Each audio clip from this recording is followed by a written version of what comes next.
Muito bom dia, graça e paz do Senhor a todos os irmãos e irmãs que estão conosco. Deixa eu só ver se a altura aqui tá boa de som. Só confirmar. Deixa eu... Pronto aí.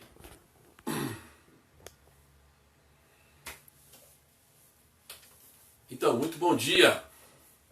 Lídia, tudo bem? A Lídia já está aí com a gente. Sônia Maria Alves já está com a gente. Muito bom dia. Neste sábado, dia 18 de julho, estamos aqui,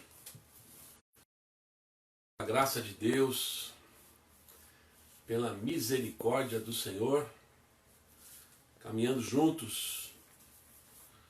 Já estamos chegando no final do Evangelho de Marcos. Alzenira, Ângela, muito bom dia. Que a graça e a paz do Senhor estejam com vocês. Que vocês tenham um sábado abençoado. Em nome de Jesus. Seja um dia promissor e frutífero para a vida de cada um de nós. Nós possamos viver o que Deus quer e aproveitar bem esse tempo, né? Zuíla, muito bom dia. Graça e paz do Senhor. Vamos aguardar um pouquinho aí nosso pessoal chegar. São 8h30, exatamente.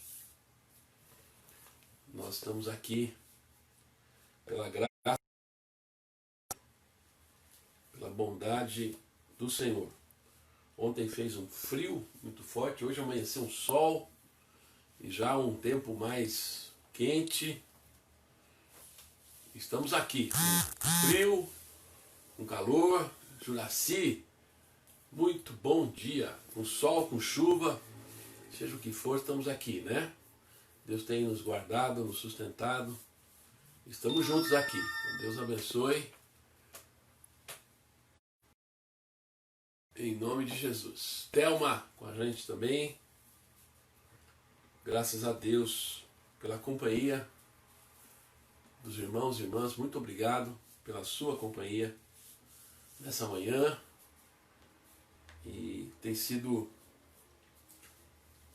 muito enriquecedor e abençoador também estar com vocês aí todas as manhãs, né? Então,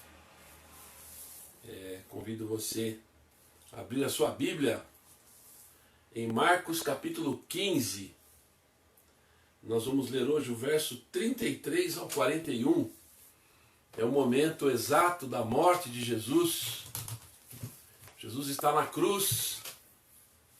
Está ali. Foi crucificado perto das 9h da manhã.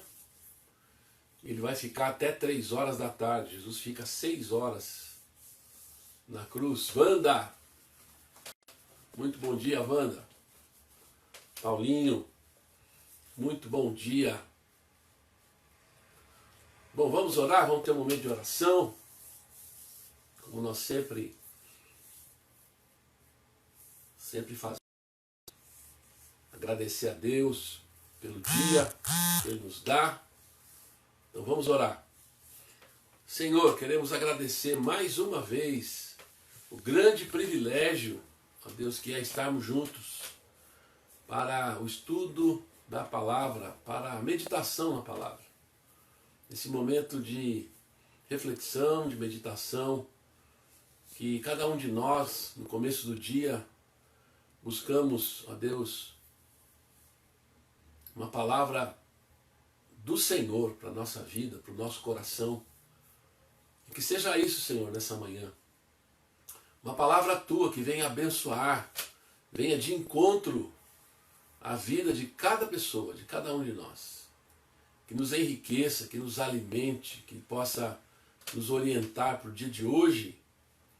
Ó Deus, fala conosco, nós cremos que o Senhor fala através da tua palavra. E nós pedimos a Deus, eu peço que o Senhor abençoe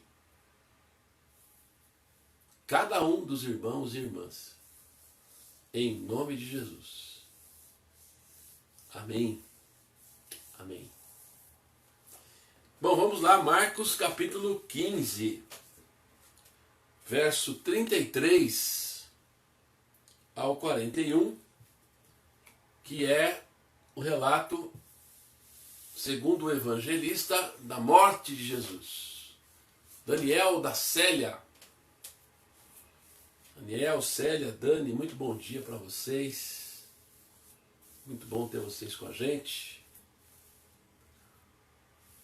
Marcos capítulo 15, verso 33. Tá bom? Abra sua Bíblia aí ou acesse o seu celular, o alerta. Graça e paz. Diz assim, Marcos 15, 33. Chegado o meio-dia, houve trevas sobre toda a terra, até as 3 horas da tarde. E às 3 horas, Jesus clamou em alta voz: Eloi, Eloi, lema sabachthani. Isso quer dizer: Deus meu,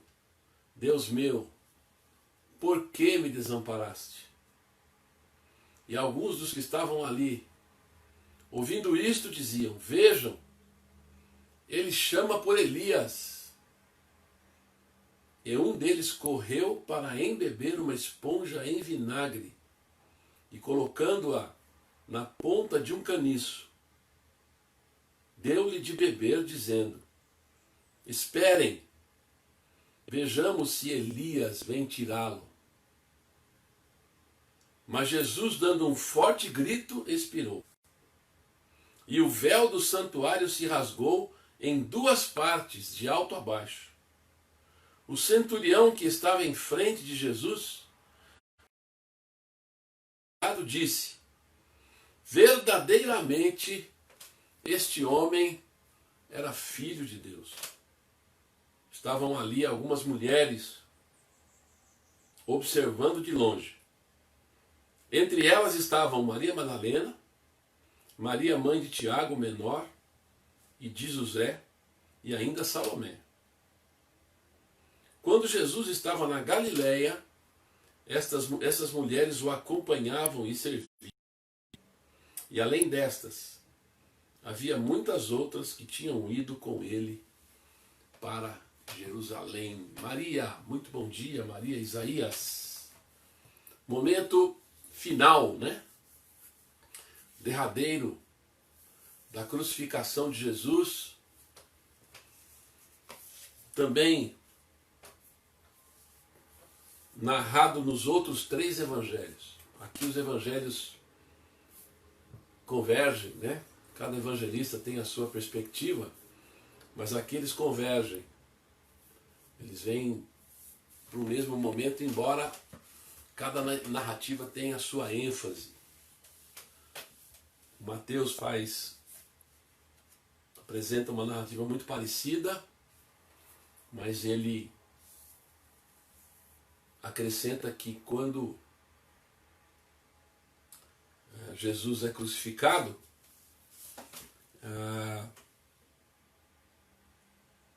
ali está se cumprindo a Escritura. Mateus geralmente enfatiza mais isso. Aqui é muito semelhante. O Evangelho de Lucas também tem essa narrativa de modo muito semelhante. João também. João diz que Jesus, no momento da sua morte, diz: está consumado. Chegou o momento do cumprimento maior, né? Está consumado. Tudo que precisava ser feito foi feito. Então nós estamos aqui no momento maior de Jesus, né? E eu quero, nessa manhã, chamar a atenção de alguns aqui que são importantes para a meditação, né? Nossa, nessa manhã. Primeiro momento, o texto fala que houve trevas desde o meio-dia até as 3 horas da tarde. E certamente que isso, da perspectiva do evangelista, quer dizer que não foi meramente uma mudança de tempo. Essa mudança de tempo e esse momento em que tudo fica escuro é um momento enigmático, né? Um momento em que há um aspecto muito importante aqui, quando a ideia, Neinha, muito bom dia, é que a humanidade está na escuridão, né? O momento mais escuro da história, quando Jesus... Por que esse ambiente, né, de escuridão, de trevas? Porque é um momento de morte, porque é um momento de cessação da vida. Mais ainda, né? É um momento de morte causada, morte violenta. Jesus tinha perto de 30 anos, 33 anos, diz a tradição, e morrendo cedo demais, né? É morte que não só vem como uma punição pelo pecado, pela maldade da humanidade, de acordo com Gênesis, né? No dia em que dela comeres, certamente morrerás.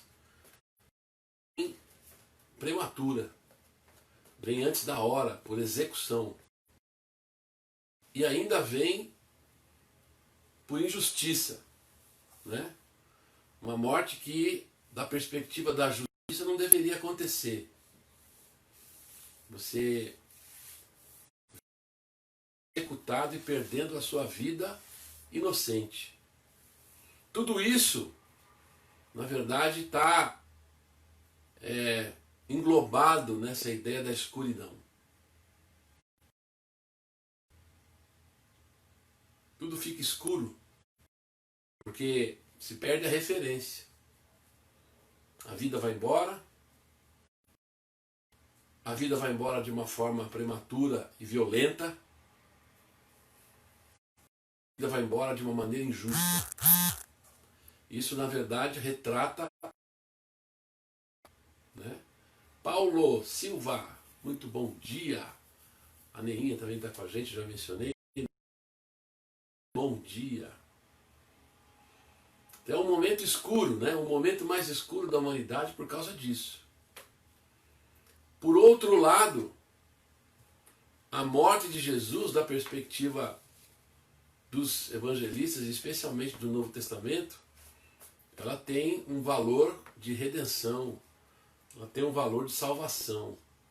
É pela morte de Jesus, os redimidos. Jesus morreu por nós, de acordo com os evangelistas, de acordo com Paulo. Jesus morreu pelos nossos pecados. Aí tem vários aspectos aí a destacar em relação ao que significa isso. Mas certamente o que está incluído aí é o perdão de Deus, a possibilidade do perdão de Deus, né? Ele morreu pelos nossos pecados para nos mostrar aonde pode chegar a maldade humana, né? Aqui representada na morte de Jesus. Morte prematura, morte injusta, morte violenta, morte cruel, morte que defende os interesses de quem está executando, seja a autoridade romana, seja as autoridades judaicas, né? Morte que escandaliza os que estão vendo, porque percebem a incoerência dessa morte. Tudo isso é uma escuridão, né? É a escuridão. E o grito de Jesus, Eloi, Eloi, lema sabachthani, em Marcos mais puxado para o aramaico, em Mateus mais puxado para o hebraico, Eli, Eli, lema sabachthani, Deus meu, por que me desamparaste? Aqui nem precisa ser dito, os evangelistas não dizem, mas é óbvia a referência ao Salmo 22, né? Eleni, muito bom dia. Embora alguns tenham confundido, entendendo que Jesus estava chamando por Elias, porque o som é parecido, né? Eli, Eli, lema, sabactani, e isso deu a impressão para alguns que ele estava clamando por Elias, pedido pelo profeta Elias, né? Invocando aí os profetas em socorro da sua condição.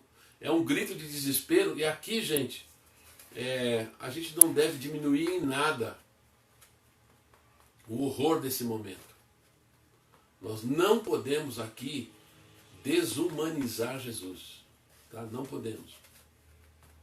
Tem aí a teoria famosa, né, de que Jesus gritou isso porque nesse momento Deus se afastou dele, porque ele estava carregando os pecados da humanidade. Os evangelistas não dizem isso, em nenhum lugar a Bíblia diz isso. Certamente que ele levou sobre si as nossas iniquidades, né? O castigo que nos traz a paz estava sobre ele. Mas o grito aqui, penso eu, é tanto um grito de horror quanto um grito de cumprimento. É enigmaticamente as duas coisas, né? É de uma forma que nós precisamos olhar isso em paralelo, né? É as duas coisas. É o grito de horror diante da morte, que é real, que é verdadeira, é uma execução cruel, uma execução que não só executa, mas tortura, né? E procura humilhar de todas as formas e tirar todas as forças físicas, emocionais, espirituais, sejam elas quais forem, tende a exaurir, esgotar todas as forças e possibilidades humanas e toda a esperança humana. Está tudo aqui, tudo aqui representado, né? A perda de esperança, a perda da vida, que é tudo isso, né? A perda da fé, está tudo representado aqui, eu diria. Não deveríamos desumanizar em nada esse momento de Jesus. O momento da morte é um momento de grito, é um momento de desespero, porque nada podemos fazer diante dela. Muitas vezes nós somos surpreendidos pela morte diante de nós, né? Quantas vezes?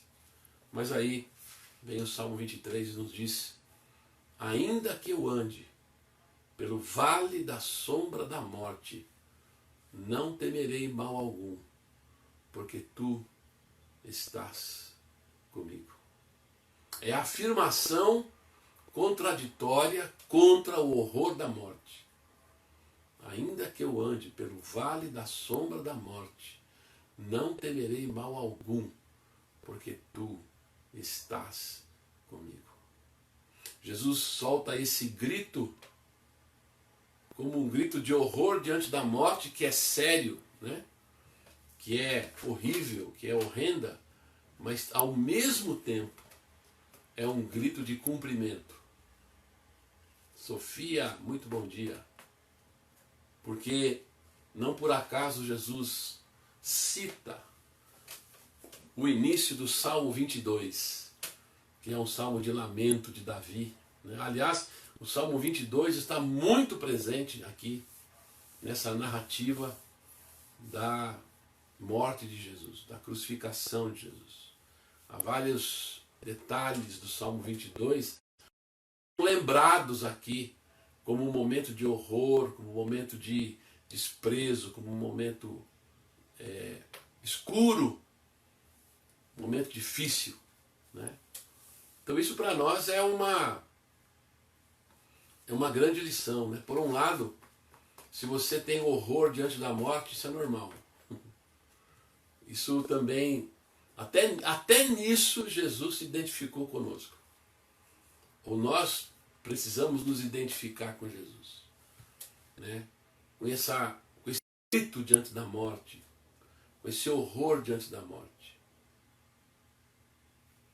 Nós também. Mas por outro lado, mesmo que exista aquele grito de horror, é um grito de cumprimento, né? Interessante como essas coisas se completam, né? O que está acontecendo com Jesus está acontecendo sem que o plano de Deus, sem que os propósitos de Deus de abençoar a humanidade e os homens seja frustrado. Então, mesmo no nosso grito, mesmo no nosso desespero, há propósito de Deus. Mesmo o desespero, ainda a última palavra de Deus, porque Jesus vai gritar aqui, mas vai ressuscitar na frente, né? Então, isso é uma grande lição para nós. Quando você estiver num momento de desespero, momento do grito, do lamento, e esse por que me desamparaste? Isso aparece no Salmo 22, mas aparece em outros salmos também. O Salmo 13, o salmista reclama do silêncio de Deus. Então Jesus aqui é plenamente humano, né, diante da morte, e grita de Deus, se sente abandonado. Olha só. Então não desumanize esse grito de Jesus, porque é um grito verdadeiro e é nosso grito também. Mas não é um grito de derrota total. Mesmo no grito do desespero, tem o aspecto do cumprimento. Deus trabalha também nesses momentos de desespero na nossa vida. Os piores momentos da nossa vida, Deus trabalha. Porque é um grito de desespero, mas é ao mesmo tempo um grito de cumprimento. Tremendo, né? Como as coisas se encaixam, né? Como as coisas são paralelas, né? E ao mesmo tempo elas vão convivendo de uma forma assim paralela, às vezes sem você conseguir encaixar todos os pontos, mas a gente compreende isso. Esse é o momento. Em João, nós temos o grito de Jesus: está consumado. Quer dizer, o plano de Deus chegou no momento maior. Está consumado. É a última palavra de Jesus. Em tuas mãos entrego o meu espírito. Lucas. São as últimas palavras. Deus meu, por que me desamparaste? Mas em tuas mãos entrego o meu espírito. Está consumado. São as palavras finais de Jesus enquanto homem. É um grito de desespero, é um grito de cumprimento, é um grito de entrega. Nas tuas mãos entrego o meu espírito. E é um grito de plenitude, né, do plano de Deus. Está consumado. Então tudo isso está junto, no mesmo momento. E nos chama a confiar de que mesmo nos momentos mais duros da nossa vida, mesmo no momento que temos que gritar e clamar a Deus, como o salmista faz, como outros salmistas fazem também, expressando seu sentimento diante da situação, do horror da morte, do horror da impotência humana, né? Expressa o sentimento real. Deus meu, por que me desamparaste? Esse grito é real, é verdadeiro, mas não é a única perspectiva. Ele mesmo já tem em si a perspectiva do cumprimento. Além de, em tuas mãos entrego o meu espírito. Quer dizer, é a hora que você fala assim, só Deus.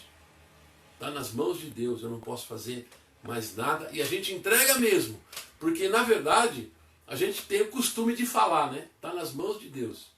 Mas frequentemente a gente fala que está nas mãos de Deus com os nossos lábios, mas nas atitudes a gente está pegando na nossa própria mão, né? Nós estamos sempre fazendo isso. Aqui não tem mais jeito. Aqui é quando o grito coincide com a realidade. Você reconhece mesmo, está na mão de Deus, você não pode fazer mais nada. E é nessa hora que Deus age, Deus está agindo. Né? Isso é tremendo, né? Isso é um aspecto do Evangelho tão vívido, né? Tão, assim, tocante para nós, que isso, ao invés de gerar em nós um sentimento de derrota, gera hoje um sentimento de vitória. Porque as pessoas que estavam aqui, o texto fala aqui das mulheres que estavam ali, todo mundo ao redor, né? O texto fala aqui a respeito do centurião, tanto Mateus quanto Marcos quanto Mateus mencionam o centurião, que diz verdadeiramente esse homem era filho de Deus. Na narrativa de Lucas, verdadeiramente esse homem era justo.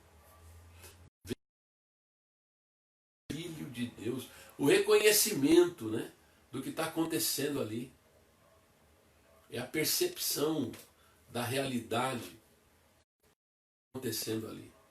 E as mulheres que estavam ali contemplando, o texto apenas diz que elas estavam ali, observando de longe, serviram Jesus, andaram com Jesus, ouviram Jesus, viram o que Jesus fez, mas estavam ali de longe, estupefados, né? Sem poder fazer nada.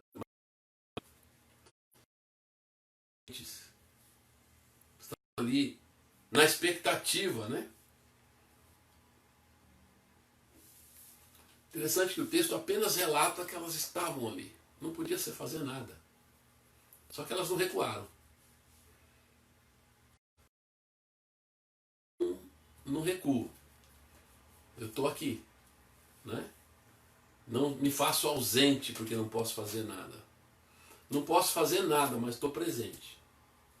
Estou aqui. Não fujo da vida, não fujo da realidade. Né? Não me escondo num buraco. Não me tranco. Mas eu estou aqui. Estou presente aqui, estou vendo o que está acontecendo. Estou sofrendo junto. Mas estou presente. Estou aqui. São grandes lições que nós podemos extrair desse momento, né, de Jesus. E certamente os evangelistas já vêm dizendo, nós vimos que quando Jesus estava na expectativa de ser preso, ele celebrou a Páscoa com seus discípulos, e no meio da celebração da Páscoa, há um momento que ele pega o pão, divide com os discípulos e diz: isso é o meu corpo, que é dado por vós. Ele pega o cálice de vinho, distribui com seus discípulos e diz: isso é o meu sangue, é a nova aliança no meu sangue, que é derramado por vós. Tem algo acontecendo aqui que é da maior grandeza para a humanidade, né? Para nós, que é Deus agindo em nosso favor, misteriosa, porque Ele age através da morte de Jesus, através da execução de Jesus.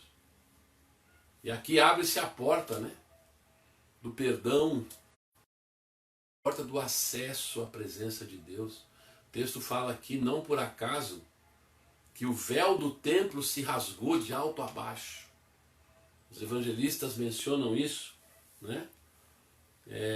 Tanto Marcos menciona isso, como também os outros evangelistas mencionam isso, que o véu do templo, véu do se rasgou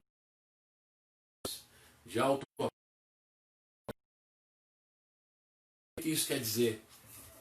Abriu-se Hebreus capítulo 10, verso 19, né?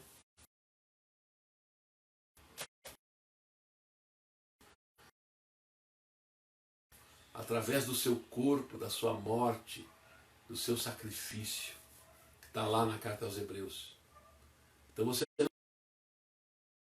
é mediadores, você não precisa mais temer entrar no Santo dos Santos, você pode orar.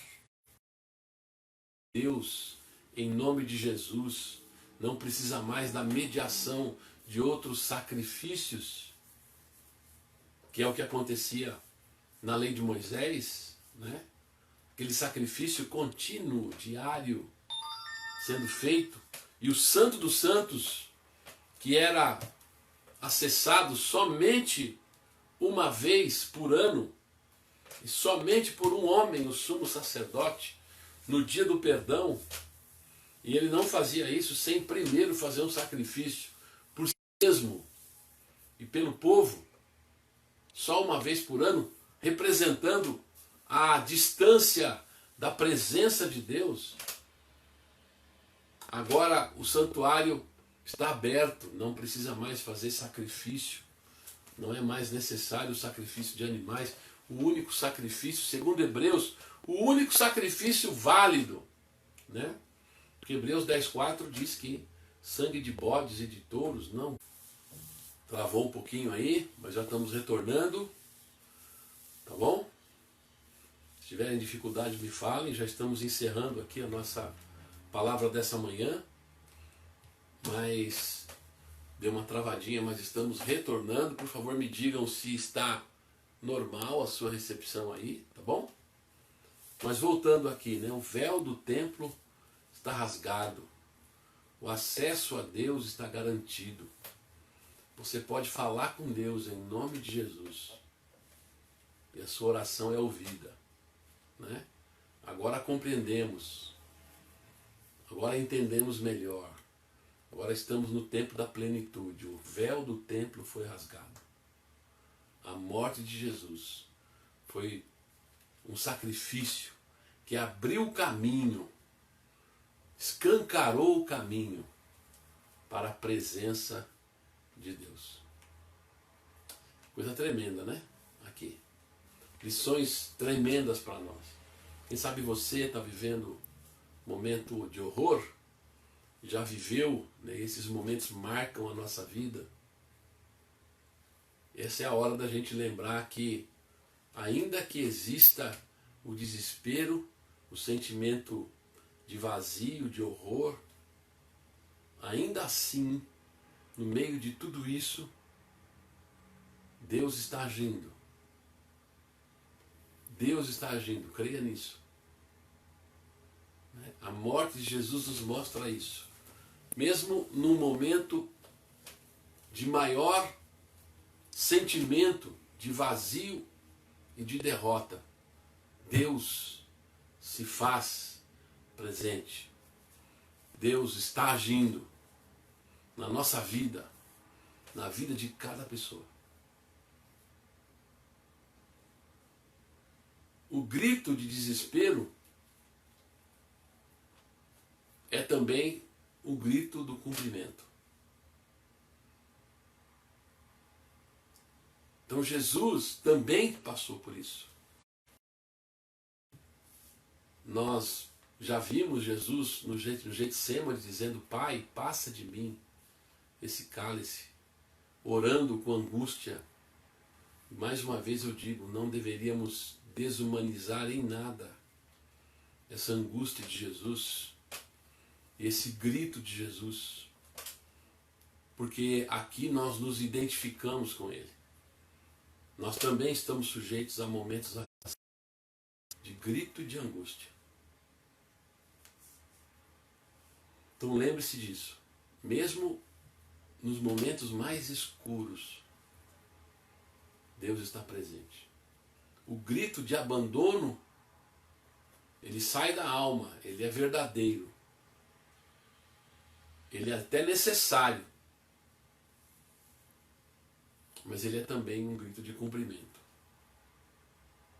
Está se cumprindo aqui um plano de Deus.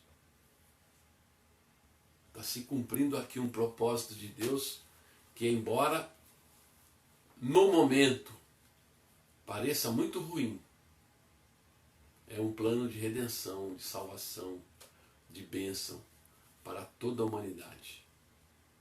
É o plano de Deus de permitir acesso à sua presença, sem nenhuma restrição, pela fé. Né?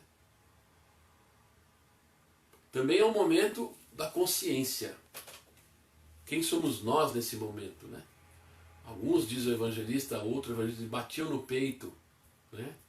Lamentando tudo aquilo.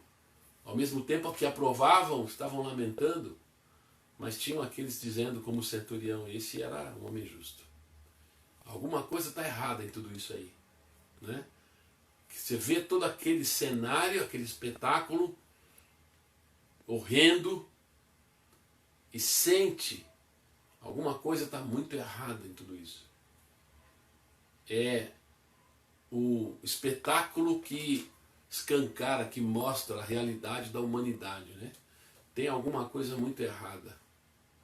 Tem alguma coisa muito fora do eixo. É essa a sensação. Essa palavra do centurião, verdadeiramente esse homem era justo, verdadeiramente esse homem era filho de Deus, está dizendo isso. Tem alguma coisa muito errada em tudo isso aí. Né? É a sensação de que o que está ao nosso redor, a vida, o mundo, embora a vida seja boa, né? Nós temos muitos para louvar a Deus, para agradecer a Deus. Por outro lado, aquela sensação de que tem alguma coisa muito errada. É muito real. Mas tudo isso não anula a presença, a direção, o plano de Deus, a bênção de Deus. E a confiança.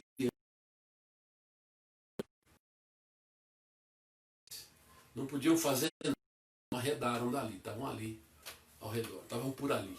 Né? Não posso fazer nada, mas não enfio minha cabeça num buraco.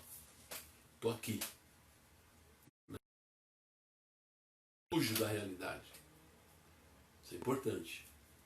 Aquelas mulheres estavam firmes ali. Deus abençoe, meu irmão, o seu sábado, minha irmã, o seu dia. Lembrando que Jesus fez tudo isso por nós. Jesus fez isso por você. Para que você pudesse ser abençoado, para que você pudesse ser perdoado.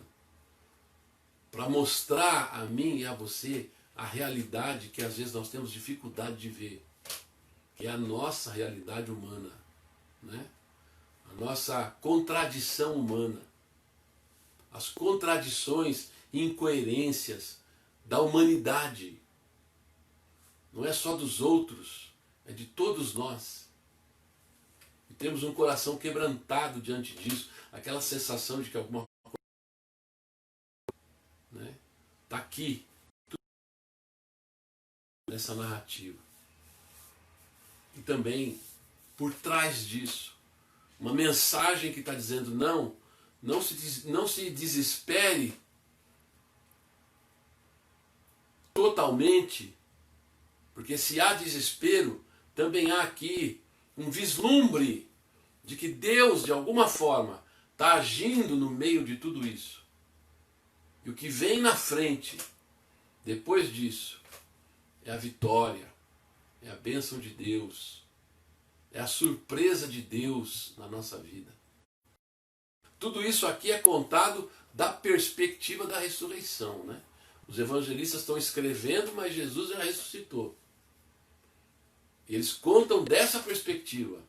Ó, vivemos tudo isso. Mas ali, agora nós percebemos, né? Tudo aquilo foi horroroso. Mas nós percebemos que, mesmo diante do horror, existe ali nas entrelinhas um agir de Deus. É isso que eles estão dizendo. Nós percebemos agora isso. O evangelista vai dando as suas notas, né? Isso aconteceu para que se cumprisse. Então é a perspectiva de quem já está, depois da ressurreição, reanalisando o momento da morte de Jesus e dizendo, agora nós estamos entendendo melhor. Né? Isabel, muito bom dia. De Deus em tudo aquilo. Uma coisa tão horrível como aquela, que parecia que Deus estava muito longe daquilo, que Deus não tinha nada a ver com aquilo. Até o próprio Jesus gritando, a ausência de Deus dando essa impressão de que Deus não está mais ali. Mesmo assim, com todo esse sentimento de abandono, com todo esse sentimento de desespero, de horror, Deus está ali. Olha só que tremendo isso, né? Deus está ali. A gente vai perceber só depois, né? Muitas vezes. Como aconteceu com os evangelistas. Mas fica essa grande lição para nós. Deus estava ali, né? A Bíblia diz que Ele se fez pecado por nós. Paulo diz isso em 2 Coríntios, né? Ele se fez pecado por nós. Meu irmão, que Deus abençoe o seu dia. Deus abençoe o seu sábado, minha irmã.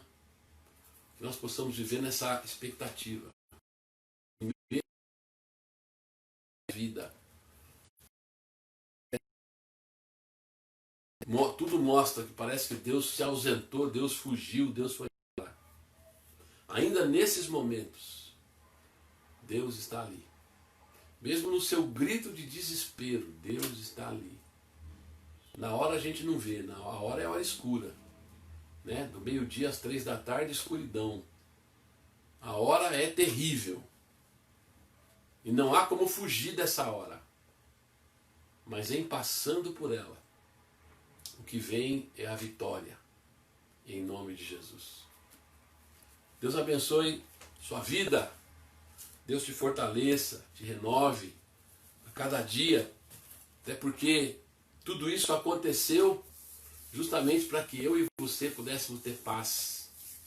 Né? O castigo que nos traz a paz estava sobre ele. Pois é, o castigo que nos traz a paz estava sobre ele. Vamos orar? Senhor, nosso Deus e Pai, obrigado por essa manhã que o Senhor nos deu, mais um dia. Ó Deus, muito obrigado pela mensagem da morte de Jesus, que nos fala, ó Deus, da nossa realidade humana, do horror diante da morte, da impotência, dos limites humanos, e diante da injustiça do mundo, diante de tantas coisas, uma complexidade de coisas que não sabemos explicar em detalhes, mas percebemos que tem alguma coisa muito errada, como aquele centurião na sua declaração: este homem era verdadeiramente justo, este homem era verdadeiramente o Filho de Deus. Quer dizer, tem alguma coisa muito errada em tudo isso. Às vezes temos essa percepção do mundo, mas nós queremos alimentar nossa confiança no Senhor. Como os evangelistas, ó Deus, que estão aqui falando da perspectiva da ressurreição e lembrando que mesmo naquele momento mais escuro, o Senhor ali estava, algo grande do Senhor acontecendo, para abençoar toda a humanidade. Senhor, nos ajude a enxergar, a perceber a mão do Senhor em todas as coisas. Nos ajude a ser autênticos, sim, humanos, autênticos.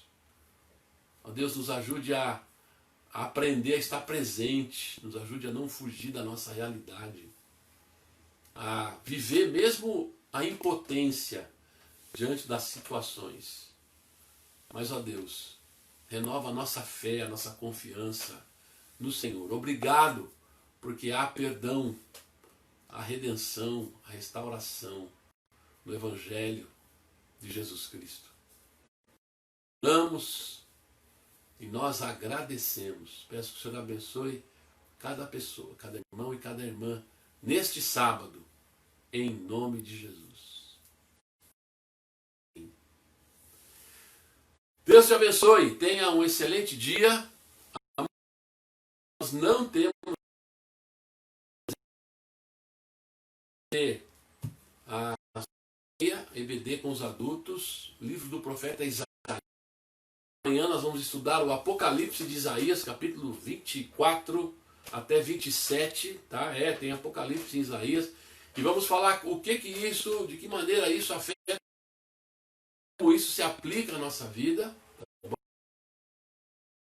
Crianças estão no tempo de férias, né? E a nossa EBD para crianças também está num momento diferente. Então amanhã será às 10h30, tá bom?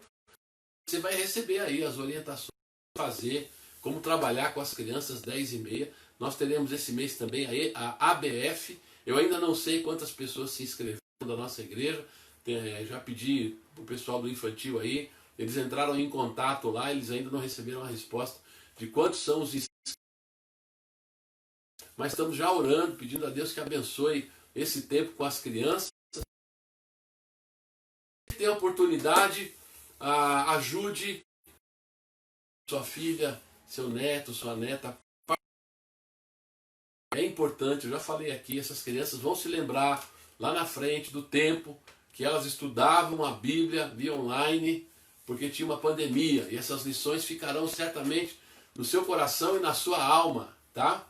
Então não faça isso, se esforce o máximo para você participar, tá bom? Amanhã também à noite nós temos o nosso culto de adoração. Travou um pouquinho, mas eu só vou concluir lembrando teologia, tá? Todas as terças e quintas às 20 horas.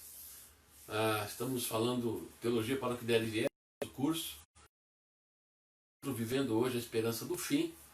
Nós vamos no Novo Testamento, passagens principais, já vimos Isaías 65 e vimos também as 70 semanas de Daniel, tá?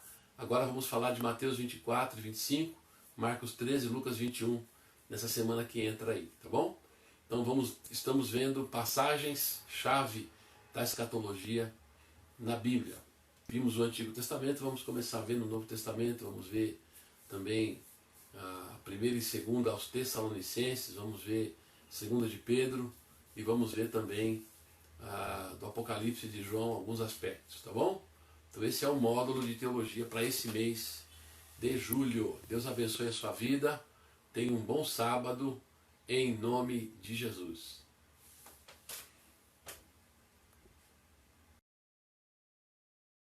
Fala galera, você tem gostado do conteúdo do nosso canal, das lives de culto, das pregações? Então se você não é inscrito, inscreva-se no nosso canal, aqui no canal da Igreja Batista em Jardim Utinga. Não esqueça de colocar o sininho lá para você receber todas as notificações e todo vídeo que você vê, não esquece de dar um like lá pra gente, é muito importante. Além disso, compartilhe nas suas redes sociais, no seu Facebook, nos seus grupos de WhatsApp, compartilhe as pregações, nos ajude a propagar mais ainda o Evangelho de Cristo na Terra. Eu conto com você, tá bom? Obrigado, valeu!